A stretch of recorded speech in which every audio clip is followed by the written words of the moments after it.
ये voice clear आ रही है? यहाँ पर देखिए क्वेश्चन नंबर पहला नंबर आपसे पूछा गया है कच्छा शब्द का।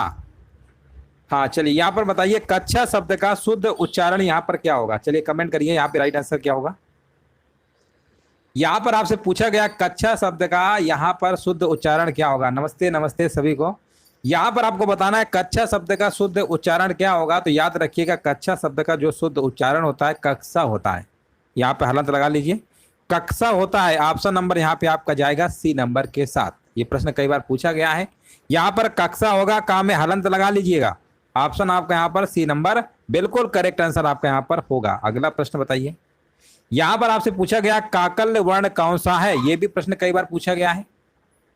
हाँ चलिए काकल्य वर्ण बताइए कौन सा होगा। तो यहाँ पर देखिए जवाब हमारे बीच आ चुका है, बिल्कुल सही जवाब दिया गया। यहाँ पर बता रहे हाँ। हाँ क्या होता है आपका काकल्य होता है, यह आपको पता है अंतस्थ व्यंजन होता है, सा आपका उसमें व्यंजन में आता है ना। तो आंसर आपका यहाँ पर क्या होगा, सी नंबर होगा। अगला प्रश्न बताइए निम्न चार विकल्पों में से शुद्ध वर्तनी वाला शब्द आपको बताना यहाँ पर क्या होगा। देखिए यहाँ पर आपको बताना शुद्ध वर्तनी वाला शब्द यहाँ पर क्या होगा, उल्लंघन कैसे लिखते हैं यहाँ पर आपको बताना है। और यहाँ पर देखिए जवाब हमारे बीच आ चुका है उल्लंघन, है ना। ऑप्शन नंबर बी बिल्कुल सही है। ऑप्शन नंबर बी यहाँ पे करेक्ट आंसर आपका यहाँ पर होगा। नेक्स्ट प्रश्न बताइए दीप शिखा किसकी काव्य रचना है। दीप शिखा किसकी काव्य रचना है। तो ये रचना जो है आपकी महादेवी वर्मा की है। छायावादी काव्य की कवित्री कही जाने वाली ये आपकी महादेवी वर्मा की कृति है। याद रखिएगा आंसर जाएगा ए नंबर के साथ। अगला प्रश्न बताइए निम्नलिखित में से कौन सी पत्र की विशेषता नहीं है। देखिए पत्र की अगर हम विशेषता की बात करेंगे तो यहाँ पर संक्षिप्तता, प्रेषक, क्रमबद्धता और विनयशीलता। तो यहाँ पर जो प्रेषक लिखा हुआ ना ये आपकी पत्र की विशेषता नहीं होगी। संक्षिप्तता है, क्रमबद्धता है, विनयशीलता, यानी ऑप्शन जाएगा विकल्प नंबर बी के साथ। अगला प्रश्न बताइए निम्न में से परा उपसर्ग परा उपसर्ग किस शब्द में नहीं है। तो आप देखेंगे इनको आप अलग कर लीजिए। पराक्रम, क्रम आपका होता है पराजय, जय हो गया, पराधीन, पराभव, भव भी हो गया, धीन। पराधीन नहीं होगा, पराधीन यहाँ पे क्या होगा आपका यहाँ पर उपसर्ग नहीं होगा। क्योंकि दोस्तों पराधीन में जो होता है ना वहां पर परा उपसर्ग नहीं आता, यहाँ पर आता है पर। यहाँ पे मूल शब्द अधीन होगा। यहाँ पर मूल शब्द क्या है आपका अधीन है, और अधीन के साथ पराधीन थोड़ा होगा, यहाँ पर अधीन होता है, ठीक है ना। तो यहाँ पे जो उपसर्ग होता है इस तरीके से लगता है, ये वाला लगता है ना। पा और रा में हलंत लगा देना, ठीक है ना। तो ये पर अधीन बराबर पराधीन होता है। पराक्रम में आपका परा उपसर्ग है, पराजय में भी परा है और पराभव में भी परा है। ऑप्शन नंबर सी आपका सही होगा। नमस्ते नमस्ते सभी को, नमस्ते सभी को, जय हिंद सभी को, वंदे मातरम। और यहाँ पर देखिए आपको बताना जो औरत वहां बैठी है वो मेरी माँ है, ये किस प्रकार का वाक्य है बताइए। जो औरत वहां बैठी है वो मेरी माँ है, ये किस प्रकार का वाक्य है। तो यहाँ पर आंसर आपका जाएगा हाँ मिश्रित वाक्य की श्रेणी में। आंसर क्या होगा, विकल्प नंबर जाएगा यहाँ पर सी नंबर के साथ। चेक कर लीजिए सभी का सी नंबर आ रहा है।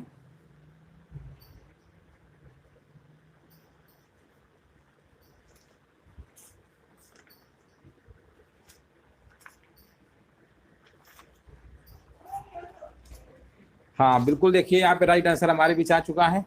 हाँ एक देखिए यहाँ पर बिल्कुल सही है। अच्छा एक प्रश्न और बताइए, इसमें एक प्रश्न आपको और बनता है। हमने कहा ये बताइए वाक्यों का वर्गीकरण कितने प्रकार से होता है। यहाँ लिख दे रहे हैं वाक्यों का वर्गीकरण कितने प्रकार से होता है। वाक्यों का वर्गीकरण कितने प्रकार से होता है, प्रश्न कई बार पूछा जा रहा है एग्जामों में। वाक्यों का वर्गीकरण कितने प्रकार से होता है बताइए। वर्गीकरण कितने प्रकार से होता है कमेंट करके बताइए। तो याद रखिएगा वाक्यों का जो वर्गीकरण होता है वो आपका दो प्रकार से होता है। वाक्यों का वर्गीकरण दो प्रकार से होता है। एक रचना के आधार पे होता है, ये प्रश्न कई बार पूछा गया। एक रचना के आधार पे होता है और दूसरा आपका होता है अर्थ के आधार पे होता है। जो रचना के आधार पे आप पढ़ते हैं ना ये सरल वाक्य पढ़ते हैं, मिश्रित वाक्य पढ़ते हैं और संयुक्त वाक्य पढ़ते हैं। तो याद रखिएगा रचना के आधार पर जो वाक्य होते हैं आपके तीन प्रकार के होते हैं। सरल वाक्य होता है, मिश्र वाक्य होता है और संयुक्त वाक्य होता है। अर्थ के आधार पर अगर हम बात करेंगे, अर्थ के आधार पर आपके जो वाक्य होते हैं वो आपके 8 प्रकार के होते हैं। ये सब प्रश्न पूछे गए हैं, आप नोट डाउन कर लीजिएगा कॉपी में। अर्थ के आधार पे 8 प्रकार के होते हैं, रचना के आधार पे 3, और वाक्यों का वर्गीकरण पूछेगा तो आपको 2 ऑप्शन 2 दिया होगा तो 2 वाला लगा के आइएगा। चलिए अगला प्रश्न बताइए। यहाँ पर आपको बताना है टहलना स्वास्थ्य के लिए अच्छा है। वाक्य में टहलना क्या है ना। यहाँ पर देखिए आपको बताना है। देखिए 2 तरीके से अभी हमने बताया ना रचना आधार, 3 तरीके से कौन सा हो जाएगा, तीसरा बताइए अच्छा कौन सा है। वो रचना के आधार पे आप बता रहे होंगे 3, है ना, सरल और मिश्रित। प्रश्नों को ध्यान समझिए, बहुत ही ऐसे ऐसे प्रश्न आते हैं हिंदी में जो गलती है। हिंदी इतना आसान भी नहीं होता है, बहुत अच्छे से पढ़ना होगा। टहलना स्वास्थ्य के लिए अच्छा है, वाक्य में टहलना क्या है? टहलना आपका संज्ञा है। आंसर यहाँ पर क्या होगा? विकल्प नंबर आपका ए नंबर के साथ जाएगा, है ना, बिल्कुल सही है। जब क्रिया संज्ञा की तरह व्यवहार में आती है तो ऐसी क्रिया को हम क्रियार्थक संज्ञा कहते हैं। ये सदैव एक वचन पुल्लिंग में रहती है, ठीक है ना। टहलना क्रियार्थक संज्ञा है। अगला प्रश्न बताइए, महाशय में कौन सा समास है? बहुत बार करा चुके हैं। महाशय का समास विग्रह करेंगे तो क्या आएगा? महान आशय, महान है जो आशय, है ना। तो यहाँ पर आंसर क्या होगा? कर्मधारय होगा। कर्मधारय लगा दीजिए। अगला प्रश्न बताइए, सौदा शब्द कैसा है? यहाँ पर आपको बताना है सौदा शब्द कैसा है। तो देखिए सौदा जो शब्द आपका है ना, ये आपका उर्दू शब्द है। ये कैसा शब्द है? आपका उर्दू का है। हाँ, ये सारी चीजें हम आपको बताएंगे कि जीव के आधार पे कितने होते हैं, है ना, और ये सब कितने प्रकार से होते हैं, ये सब हम आपको बता देंगे। लेकिन सब आपको लास्ट में बताएंगे, क्योंकि अभी हम अगर क्वेश्चन बीच में बताने लगेंगे तो आप कहेंगे सर डिस्टर्बेंस होगा, है ना। लास्ट में सब पूछिएगा। जीव के आधार पे वैसे 3 प्रकार के होते हैं, अग्र भाग, मध्य भाग, पश्च भाग होता है, ठीक है ना। ये सारी चीजें हम आपको बताएंगे। मात्रा के आधार पे स्वर, हस्व स्वर, दीर्घ, प्लुत स्वर होता है। मुखाकृत्य के आधार पे आप कहेंगे तो 4 प्रकार के होते हैं, समरस स्वर, अर्ध समरस स्वर, विवरस स्वर, अर्ध विवरस स्वर होते हैं। ओष्ठ के आधार पे कहेंगे 2 प्रकार के होते हैं, व्रतमुखी, अव्रतमुखी। ये सब हम बताएंगे आपको लास्ट में, है ना। अभी जो क्वेश्चंस करा रहे हैं उस पर फोकस करिए। चलो आगे बढ़ते हैं। यहाँ पर बताइए, आंखें फेर लेना मुहावरे का मतलब क्या होता है ना। अभी जो पढ़ाया जा रहा है इसमें कंसंट्रेट रखिए, बाकी सारी चीजें हम आपको लास्ट में बताएंगे। आंखें फेर लेना मुहावरे का मतलब क्या होता है, यहाँ पर आपको जवाब देना है। और यहाँ पर देखिए जवाब हमारे बीच आ चुका है, बिल्कुल सही जवाब है। यहाँ पे होता है प्रतिकूल हो जाना। बहुत बढ़िया, बहुत बढ़िया, बिल्कुल सही है। और यहाँ पर बताइए, और यहाँ पर देखिए आपको बताना है, निम्न में से तद्भव शब्द कौन सा है? तद्भव शब्द आपसे पूछा गया, ध्यान दीजिएगा, तद्भव, है ना। यहाँ पे राइट आंसर क्या होगा? और यहाँ पर बताया जा रहा है तद्भव जो आपका होगा लाज होगा। बहुत बढ़िया, बिल्कुल सही है। नेक्स्ट प्रश्न बताइए, मलयज का पर्यायवाची शब्द यहाँ पर क्या होगा? मलयज, है ना। तो मलयज का जो पर्यायवाची होता है वो आपका होता है चंदन, है ना, चंदन। ऑप्शन नंबर बी होगा। अगला प्रश्न बताइए, यहाँ पर लिखा हुआ है अमचूर हो जाना, इस मुहावरे का क्या मतलब होता है? अमचूर हो जाना, इस मुहावरे का मतलब क्या होता है आपको बताना है। तो अमचूर हो जाने का मतलब होता है दुर्बल हो जाना। ऑप्शन नंबर यहाँ पे बी करेक्ट होगा। जातिवाचक संज्ञा वाला शब्द यहाँ पर कौन सा है? देखिए जातिवाचक संज्ञा वाला शब्द पूछा गया है, तो यहाँ पर ठगी हो नहीं सकता, शत्रुता होगा नहीं, मानव। हाँ, यहाँ पे मानव क्या होगा? यही आपका जातिवाचक संज्ञा आपका है। अगला प्रश्न बताइए, आंख लगना का अर्थ क्या होता है? आंख लगना, तो देखिए आंख लगना का मतलब होता है आशंका होना, हो नहीं सकता, मृत्यु होना, नींद आना, है ना, यही होगा, नींद आना। आंख लगने का मतलब होता है नींद आना। अगला प्रश्न बताइए, अंडे सेना मुहावरे का मतलब क्या होता है? देखिए अंडे सेने का मतलब होता है घर में बेकार बैठना, है ना। घर में बेकार बैठना, कोई काम वाम नहीं है, मान लो घर में बेकार बैठ रहे हैं, तो अंडे सेने का मतलब है मुहावरा होता है। अगला बताइए, देखिए मुहावरा वाक्यांश होता है, लोकोक्ति आपका वाक्य होता है, दोनों में डिफरेंस होता है, याद रखिएगा। मुहावरा अरबी भाषा का शब्द है। चलिए यहाँ पर बताइए, हिरण का पर्यायवाची नहीं है। हिरण का पूछा गया पर्यायवाची इनमें से कौन सा नहीं है? तो आप कहेंगे हिरण का सुर भी होता है, कुरंग होता है, सारंग भी होता है, बट कुंजर नहीं होता है। ऑप्शन नंबर यहाँ पे डी नंबर आपको लगा के आना है। यहाँ पर आपसे पूछा गया विराम चिन्हों की दृष्टि से कौन सा वाक्य आपका शुद्ध है ना। विराम चिन्हों की दृष्टि से कौन सा वाक्य आपका शुद्ध है, शुद्ध वाला पूछा गया है। तो देखिए यहाँ पर लिखा हुआ है आपका विकल्प नंबर बी, सभी एक साथ चिल्ला उठे हम भी चलेंगे, है ना, चलेंगे लिखा हुआ है। ऑप्शन नंबर यही वाला क्या होगा? बिल्कुल करेक्ट आंसर आपका होगा। नेक्स्ट प्रश्न बताइए, रेखांकित पद का कारक पहचान कर सही विकल्प चुनिए। लिखा हुआ उसने अपने मित्र को 2 पुस्तकें दी। उसने अपने मित्र को 2 पुस्तकें दी, देने के केस में क्या होता है? संप्रदान कारक। ऑप्शन नंबर यहाँ पे डी होगा। चंद्रहास शब्द का यहाँ पर बताइए पर्यायवाची क्या होगा? चलिए कमेंट करिए, वीडियो को देखिए सभी लोग, लाइक शेयर कर दीजिएगा, है ना। वीडियो को देखिए सभी लोग, लाइक शेयर कर दीजिएगा। और यहाँ पर देखिए सारी पीडीएफ आपको एप्लीकेशन है मनोज स्टडी सेंटर, वहाँ पे अवेलेबल है। प्ले स्टोर पे जाइए, डाउनलोड करिए, वहाँ पे सारी चीज़ें आपको मिल जाएंगी। बहुत सारी पीडीएफ अभी और अपलोड करनी है, आज ये कल में हो जाएंगी। चंद्रहास शब्द का बताइए पर्यायवाची क्या होगा? यहाँ पर बताया जा रहा है करवाल। क्या बात है, बिल्कुल सही जवाब है ना, करवाल। देखिए करवाल और ये तलवार, तलवार करवाल, तलवार भी होता है ना, तलवार का है करवाल, ये चंद्रहास, ये सभी सीखे। ऑप्शन नंबर डी आपका होगा। चलिए यहाँ पर बताइए, अधिसूचना का प्रयोग किस क्षेत्र में नहीं किया जाता है? तो देखिए अधिसूचना जो आपका प्रयोग होता है, नियम में होता है, आदेश में होता है, अधिकार में होता है, कर्तव्य में थोड़ा होगा। अगला प्रश्न बताइए, निम्नलिखित में से वर्तनी की दृष्टि से शुद्ध शब्द यहाँ पर कौन सा है? ठीक है, शुद्ध शब्द आपसे पूछा गया है तो हम कहेंगे आनुषंगिक। कैसे लिखते हैं? आनुषंगिक कैसे लिखते हैं? तो आप कहेंगे आनुषंगिक लिखा जाता है ऑप्शन बी के तरीके।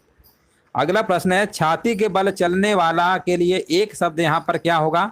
तो देखिए, छाती के बल चलने वाले के लिए एक शब्द जो आपका होता है ना, वो उरग होता है। याद रखिएगा, उरग। ऑप्शन नंबर यहाँ पे आपका ए नंबर राइट आंसर आपका होगा।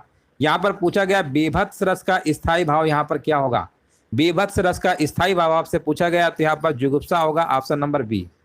नेक्स्ट प्रश्न बताइए, स्वाभाविक स्वागत इन दोनों शब्दों में कौन सा उपसर्ग लगा हुआ है? स्वाभाविक लिखा हुआ है, स्वागत लिखा हुआ है। अब दोनों में आपको उपसर्ग बताना है। उपसर्ग आपके शब्द के पहले आते हैं, प्रत्यय शब्द के बाद आते हैं। तो स्वाभाविक में तो आपका स्व है ना, स्वागत में सु है। ऑप्शन लगाएंगे सी नंबर। नेक्स्ट प्रश्न बताइए। हाँ, नेक्स्ट प्रश्न देखिए, आपको बताना है हवा कैसा शब्द है? हवा, तो हवा कैसा शब्द है आपको देखिए यहाँ पर कमेंट करना है। और आ चुका जवाब, संज्ञा शब्द है, बिल्कुल सही है। नेक्स्ट प्रश्न बताइए, जिन स्वरों के उच्चारण में मुख द्वार लगभग बंद रहता है वह कौन से स्वर होते हैं? अब ध्यान दीजिएगा, यहाँ पर बोला गया मुख द्वार लगभग पूरी तरीके से क्या रहता है? बंद रहता है। तो वे कौन से स्वर होते हैं? आपको देखिए यहाँ पर जवाब देना है। राइट आंसर यहाँ पर क्या होगा, है ना? तो ये जो आपका आंसर हो जाएगा, बिल्कुल सही जवाब दिया गया है। आंसर बता रहे हैं डी नंबर, समरस स्वर होते हैं। समरस स्वर में क्या होता है? मुख लगभग बंद रहता है। ठीक है ना? इसमें आपके समरस स्वर में जानते हैं कौन कौन से आते हैं? छोटी ई आता है आपका, बड़ी ई बोल के देखिए। ई मुंह थोड़ा बंद है ना आपका, लगभग बंद है। छोटी ई और बड़ी, और कौन सा आता है? छोटा ऊ आता है और बड़ा ऊ आता है। ये आपके समरस स्वर होते हैं। अर्ध समरस स्वर में थोड़ा सा मुंह खुलेगा, है ना? अर्ध समरस स्वर में थोड़ा सा खुलता है। अब वो आपका कौन सा है? ए है आपका, और कौन सा है? ओ है आपका। ए और ओ आता है। विवरा स्वर में याद रखिएगा बड़ा आ आता है, इसमें तो मुख भयंकर खुलेगा। आ बोलेंगे ना, इसमें मुंह खुलता है। और एक अर्ध विवरा स्वर होता है, ये तो अर्ध स्वर लिखा है। अर्ध स्वर तो आप सभी लोग जानते ही हैं, या और क्या होता है? या और वाह, है ना? अर्ध स्वर आपके या और वाह होते हैं। तो क्लियर हो गया सभी को? एक अर्ध क्या कहते हैं? अर्ध विवरा स्वर होता है। बाकी जो इनमें छूट गया है वो अर्ध विवरत में लगा दीजिएगा। चलो यहाँ पर बताइए, नेक्स्ट प्रश्न आपके सामने है। पूछा गया क्रिया का आधार, है ना? ध्यान से पढ़िए इस प्रश्न को। लिखा हुआ है क्रिया का आधार सूचित करने वाला कारक है। प्रश्न कई बार पूछा गया है एग्जाम में, याद रखिएगा। क्रिया का आधार सूचित करने वाला कारक आपका अधिकरण कारक होता है। अगला प्रश्न बताइए, निम्नलिखित में से कौन पुरुषवाचक सर्वनाम है? पुरुषवाचक सर्वनाम आपसे पूछा गया है तो आप कहेंगे यहाँ पर तू लिखा हुआ, यही आपका पुरुषवाचक सर्वनाम होगा। और जो आपका कोई लिखा हुआ है ना, ये तो आपका अनिश्चयवाचक सर्वनाम है ना? ये कैसा है? ये अनिश्चयवाचक में आएगा आपका। क्या आपको पता ही है? प्रश्नवाचक में आपका आएगा, है ना? ये प्रश्नवाचक में आपका आएगा। हमने कहा जो किस में आएगा? आपने कहा संबंधवाचक में आएगा, है ना? संबंधवाचक में आएगा। अगला प्रश्न बताइए, अनुराग का विलोम यहाँ पर क्या होगा? अनुराग का विलोम यहाँ पर बताया जा रहा है विराग होता है, बिल्कुल सही जवाब है। अगला प्रश्न बताइए, बालू से तेल निकालना, दिए गए विकल्पों में से मुहावरे का सही अर्थ क्या होगा? देखिए, बालू से तेल निकालना आपको इससे पता चल ही रहा है, बालू से तेल तो निकलेगा नहीं। तो यहाँ पर असंभव को क्या होगा? संभव कर देना, है ना? असंभव को संभव कर देना, याद रखिएगा। ऑप्शन नंबर यहाँ पे क्या होगा? बी नंबर राइट आंसर आपका होगा। निम्नलिखित में से कौन, यहाँ पर बताइए निम्नलिखित में से मुहावरा कौन सा है? अब देखिए, मुहावरा और लोकोक्तियाँ दोनों लिखी हुई हैं। मुहावरा हमने आपको बताया ना, मुहावरा आपका वाक्यांश होता है। लिखा हुआ है न मन तेल होगा, न राधा नाचेगी, दांत खट्टे करना, नाच न जाने आंगन टेढ़ा, और दूर के ढोल सुहावने। अब यहाँ पर जवाब हमारे बीच आ चुका है। कह रहे दांत खट्टे करना मुहावरा है, बिल्कुल बात सही है ना? दांत खट्टे करना आपका क्या है? मुहावरा है, बिल्कुल सही बात है। बहुत लोग बी मार रहे हैं, बी वाला बिल्कुल सही है। कुछ लोग सी मार रहे हैं, सी वाले ध्यान दीजिए, है ना? अगला प्रश्न बताइए, क्रियार्थक संज्ञा सदा किस रूप में रहती है? अभी हमने इसके पहले आपको बताया था। क्रियार्थक संज्ञा याद रखिएगा, ये सदैव आपकी रहती है। अभी बता नहीं रहे थे कि टहलना स्वास्थ्य के लिए अच्छा है, उसमें हमने आपको बताया था कि टहलना आपका क्रियार्थक संज्ञा है। और क्रियार्थक संज्ञा सदैव एक वचन पुल्लिंग में रहती है, ये भी आपको याद रखना है। एक वचन पुल्लिंग में रहती है क्रियार्थक संज्ञा। इंपॉर्टेंट प्रश्न है। अगला प्रश्न बताइए, जो संज्ञा सर्वनाम आदि शब्दों से जुड़कर नए शब्दों की रचना करते हैं वे कौन से प्रत्यय कहलाते हैं? संज्ञा सर्वनाम की बात होगी तो तद्धित लगाइएगा। अगर क्रिया से मान लो कह देगा तो कृदंत प्रत्यय। क्रिया से पूछेगा तो कृदंत, संज्ञा सर्वनाम से पूछेगा तद्धित। याद रखिएगा, ऑप्शन नंबर यहाँ पे आपका ए नंबर सही है। अगला प्रश्न है, नीलोत्पल में, यहाँ पर बताइए नीलोत्पल शब्द में समास कौन सा होगा? तो ये तो आसान प्रश्न है, यहाँ पर आपका आंसर हो जाएगा हाँ, बहुत बढ़िया, कर्मधारय समास, बिल्कुल सही है। अगला प्रश्न बताइए, प्राकृत किसकी भाषा है? बौद्धों की है, बौद्धों की है कि जैनियों की है कि आर्यों की है ना? तो बौद्धों की तो शायद आपकी पाली थी आपकी, है ना, पाली भाषा थी, ये तो नहीं हो सकता है। यहाँ पर आपका होगा जैनियों की थी, है ना, जैनियों की थी। ऑप्शन नंबर बी है, बी नंबर है, बिल्कुल सही है। अगला प्रश्न बताइए। अब पढ़कर क्या होगा, इस वाक्य में कौन सी क्रिया है? अब पढ़कर क्या होगा, है ना, यहाँ पर जवाब आ गया, कह रहे हैं पूर्वकालिक क्रिया, बिल्कुल सही जवाब है। अगला प्रश्न बताइए, निम्न में से कौन मात्रिक छंद है? मात्रिक छंद की बात हो रही है, और मात्रिक छंद आपका दोहा भी होता है, रोला भी होता है, चौपाई भी होता है, ठीक है ना? तो याद रखिएगा, राइट आंसर आपको यहाँ पर क्या होगा, ये सभी वाला आपको लगा के आना है। देखिए, दोहा में प्रथम और तीसरे चरण में 13-13 मात्रा है, और दूसरे चौथे में 11-11, सोरठा में इसका उल्टा होता है, याद रखिएगा, इससे भी प्रश्न आपके बन जाते हैं। यहाँ पर आपसे पूछा गया रा कौन से विवरण है? तो रा देखिए आपका अंतस्थ में आता है, अंतस्थ तो ऑप्शन नहीं दिया गया है। और रा किस में आता है? तो रा को हमने आपको बताया था, याद अगर आपको आ रहा होगा, या रा, ला और वाह, ये हम आपको बता चुके हैं। ये तो आपके अर्ध स्वर होते थे, और इसमें जो आपका ला था ना, ये लुंठित बताया करते थे। सॉरी, रा है ना, रा ये प्रकम्प, ये पार्श्विक होता है, ये पार्श्विक होता है। रा जो होता है ये होता है आपका लुंठित, है ना, ये आपका क्या होता है, लुंठित होता है। ला पार्श्विक होता है, ठीक है ना, पार्श्विक व्यंजन है आपका, और या और वाह अर्धस्वर होते हैं। तो रा लुंठित इसमें आता था कि नहीं आता था? तो लुंठित वाला देखिए कहाँ है, लुंठित चलो यहाँ पे है। और अल्प प्राण भी आपका आता है, अंतस्थ व्यंजन आपके यारा लावा अल्प प्राण में भी आते हैं, सघोष में भी आता है, सघोष में पहला दूसरा, अघोष में पहला दूसरा, और सघोष में तीसरा चौथा पांचवा होता है। तो या रा यानी ये सघोष आपका हो जाएगा, ठीक है ना। सघोष में वैसे तो आपका आते ही हैं, ये सघोष में आपके अंतस्थ व्यंजन आते ही है, ठीक है ना, सघोष में आपके आते हैं। अल्प प्राण भी हो गया। ऑप्शन नंबर यहाँ पर देखिए पहला वाला है क्या? पहला ही लग रहा है ना, पहला ही है, बिल्कुल सही है। अगला प्रश्न बताइए, जहां बिना कारण के कार्य का होना पाया जाता है वहां पर कौन सा अलंकार होता है? तो वहां पे जो अलंकार पाया जाता है विभावना अलंकार पाया जाता है, ऑप्शन नंबर बी होगा। निम्नलिखित वाक्यों में क्रिया विशेषण युक्त वाक्य कौन सा है? क्रिया विशेषण युक्त वाक्य आपसे पूछा गया है। लिखा हुआ है मैं कल नहीं जाऊंगा, यह फूल सुंदर है ना, और लिखा हुआ लड़का रोते रोते घर पहुंचा, आज शाम को मत आना। यहाँ पर देखिए आपको जवाब देना है, राइट आंसर आपका यहाँ पर क्या होगा? देखिए, क्रिया विशेषण के बारे में आप लोग जान लीजिए, 4 प्रकार के होते हैं, एक स्थानवाचक, एक कालवाचक, एक रीतिवाचक, एक परिमाणवाचक। और यहाँ पे जिनका भी जवाब अगर आ रहा है लड़का रोते रोते घर पहुंचा, तो बिल्कुल सही जवाब है, ऑप्शन नंबर सी होगा। अगला प्रश्न बताइए, चंद्रगुप्त नाटक के रचयिता कौन है? प्रश्न हमने बहुत बार कराया है, चंद्रगुप्त नाटक के रचयिता कौन है? यहाँ पर जवाब हमारे बीच आ चुका है, कह रहे जयशंकर प्रसाद, बिल्कुल सही है। अगला प्रश्न बताइए, जूतियों में दाल बांटना, इस मुहावरे का क्या मतलब होता है? जूतियों में जूतियों में दाल बांटना, है ना, इस मुहावरे का मतलब होता है, याद रखिएगा, लड़ाई झगड़ा हो जाना, ठीक ना। जब लड़ाई झगड़ा हो जाता है आपस में, तो उसका मतलब यही होता है, जूतियों में दाल बांटना। अगला प्रश्न है आपके सामने, स्क्रीन पे है, आपके सामने बताना है, बच्चे खेल रहे हैं, अर्थ के आधार पर वाक्य का प्रकार बताइए।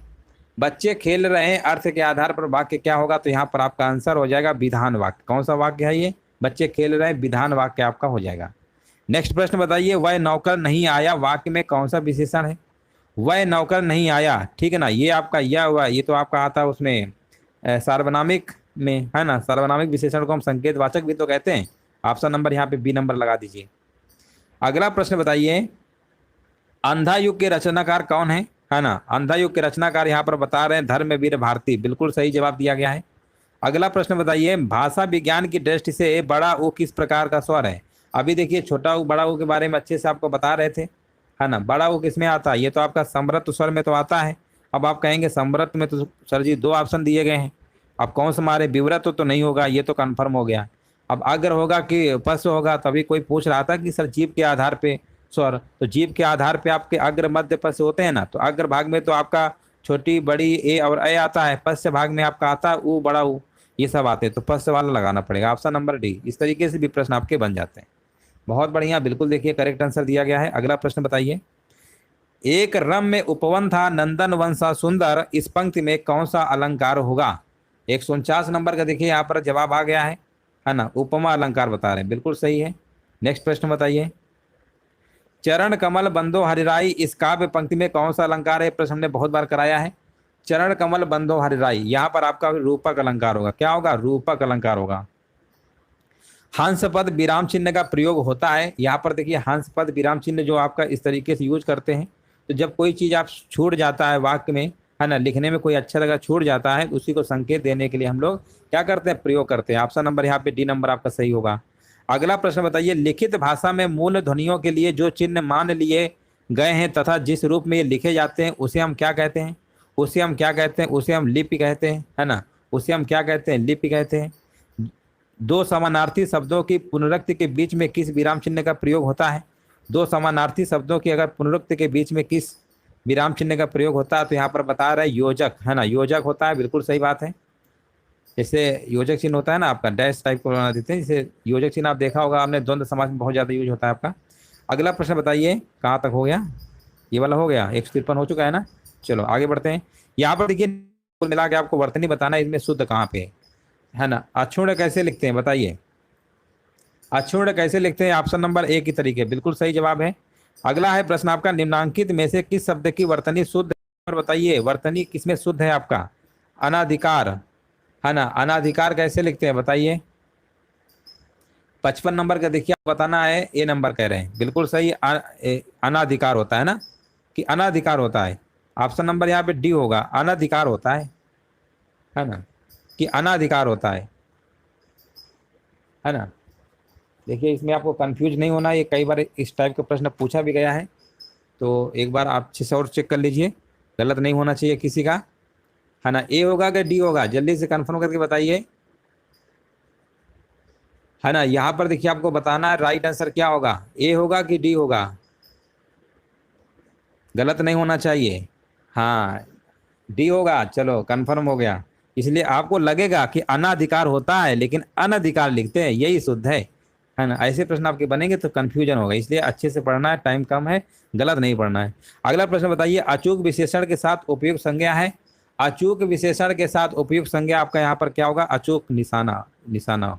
आगे बढ़ते हैं, लड़का कौन सी संज्ञा है? लड़का, तो लड़का जो आपकी संज्ञा है ये तो आपका जातिवाचक आएगा, है ना। लड़का कई संज्ञा जातिवाचक है।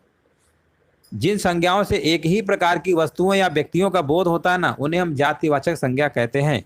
यहाँ पे आंसर क्या होगा? राइट आंसर आपका हो जाएगा। चलिए अगला प्रश्न बताइए, जैसे राज्यपाल, राष्ट्रपति, प्रधानमंत्री, ये सब आपके कैसे हैं? जातिवाचक है। अगला प्रश्न बताइए, मुख्य टिप्पण क्या होता है? मुख्य टिप्पण की अगर हम बात करेंगे तो यहाँ पर बताइए आंसर क्या होगा। काफी लोगों को जवाब आ गया है ना। नहीं हम कंफ्यूज नहीं है, कंफ्यूज तो हम तो देखिए डी तो पहले ही मार दिए थे, है ना। कंफ्यूज बहुत सारे लोग हो जाते हैं, इसलिए इस चीज़ों को समझिए। आगे बताइए, मुख्य टिप्पण क्या होता है? मुख्य टिप्पण क्या होता है? यहाँ पर लिखा हुआ किसी सहायक या लिपिक के द्वारा सर्वप्रथम लिखा जाने वाला। अगला प्रश्न बताइए, बाप का संबंधवाचक संज्ञा रूप क्या होता है? बाप का होता है बपौती होता है। क्या होता है? बपौती होता है। अगला बताइए, निम्नलिखित वाक्य में क्रिया पदबंध क्या है? क्रिया पदबंध क्या है? यहाँ पर आपको बताना है, राइट आंसर क्या होगा? क्रिया पदबंध बताना है। लिखा हुआ पक्षी आकाश में उड़ रहे हैं, पक्षी आकाश में उड़ रहे हैं, यहाँ पर क्रिया पदबंध क्या होगा? तो यहाँ पर आपका जो लिखा है ना, उड़ रहे हैं, यही आपका क्या होगा? क्रिया पदबंध है। ऑप्शन नंबर ए होगा। अगला प्रश्न बताइए, लंबाई में बताइए विशेषण बनेगा, लंबाई में विशेषण बनेगा, ऑप्शन क्या होगा? तो लंबाई में विशेषण बनेगा लंबा। क्या बनेगा? लंबा। नेक्स्ट प्रश्न बताइए, भारतवर्ष के लिए हिंदी भाषा का नाम सबसे पहले किसने सुझाया?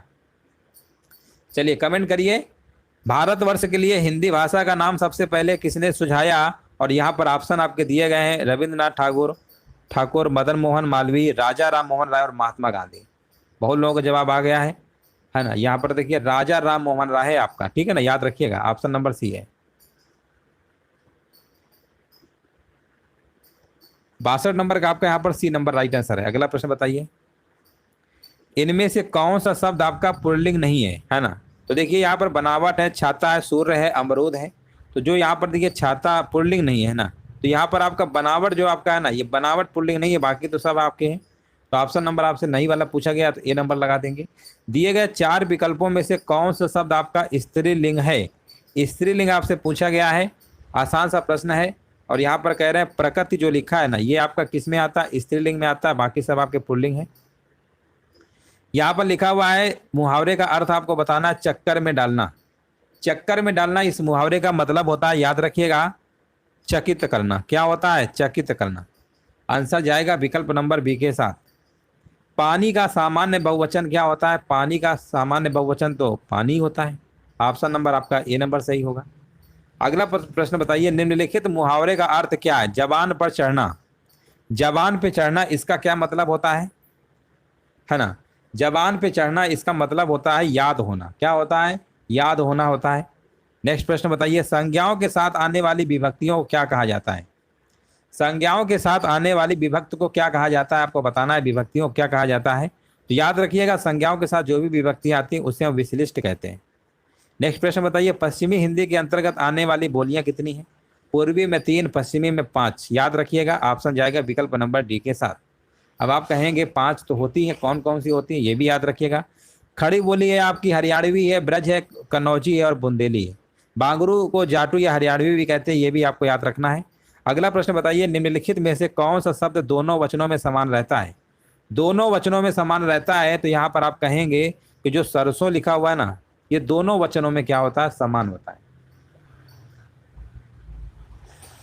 नेक्स्ट प्रश्न बताइए, छठी का दूध आना इसका सही मतलब क्या होता है ना? देखिए, छठी का दूध आना इसका मतलब होता है बुरा हाल होना। क्या होता है? बुरा हाल होना।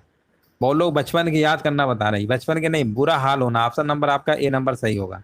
चलो नेक्स्ट प्रश्न बताइए, लिखा हुआ है ठीक समय पर आ जाना में कौन सा कारक है? ठीक समय पर आ जाना, इसमें कारक की बात करेंगे ना, ठीक समय पर आ जाना इसमें अधिकरण कारक होगा। ऑप्शन नंबर यहाँ पे डी नंबर आपका सही होगा। में पर अधिकरण होता है ना।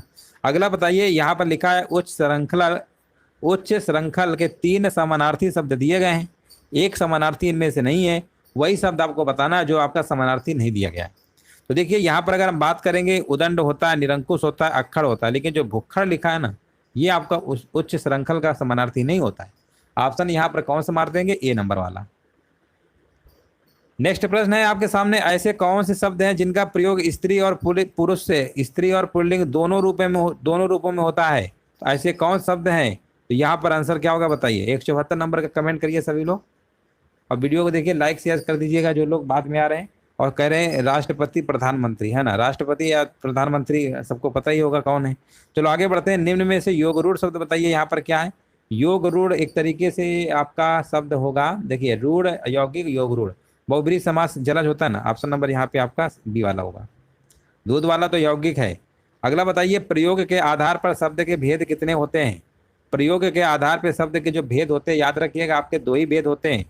कौन कौन से होते हैं? एक विकारी होता है, एक आपका अविकारी होता है ना? ये प्रश्न बहुत बार एग्जाम में पूछा गया है, विकारी अविकारी, भूलिएगा मत, इसको अच्छे से पढ़ लीजिए, क्योंकि इससे प्रश्न आपका बनता है विकारी अविकारी से। अब बहुत लोग गलत भी कर देते हैं, ठीक है ना?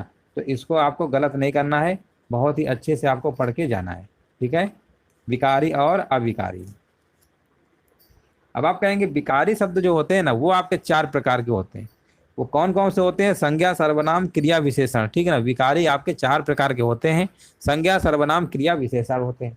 अविकारी की जब हम बात करते हैं तो वो भी 4 ही प्रकार के होते हैं, लेकिन उसमें कैसे होते हैं? क्रिया विशेषण आपका होता है, संबंध बोधक होता है, समुच्चय बोधक होता है और विस्मयादि बोधक होता है। वो आपके अविकारी में आपके आते हैं। ये भी आपको याद रखना, कई बार विकारी अविकारी के प्रकार भी पूछ लेता है।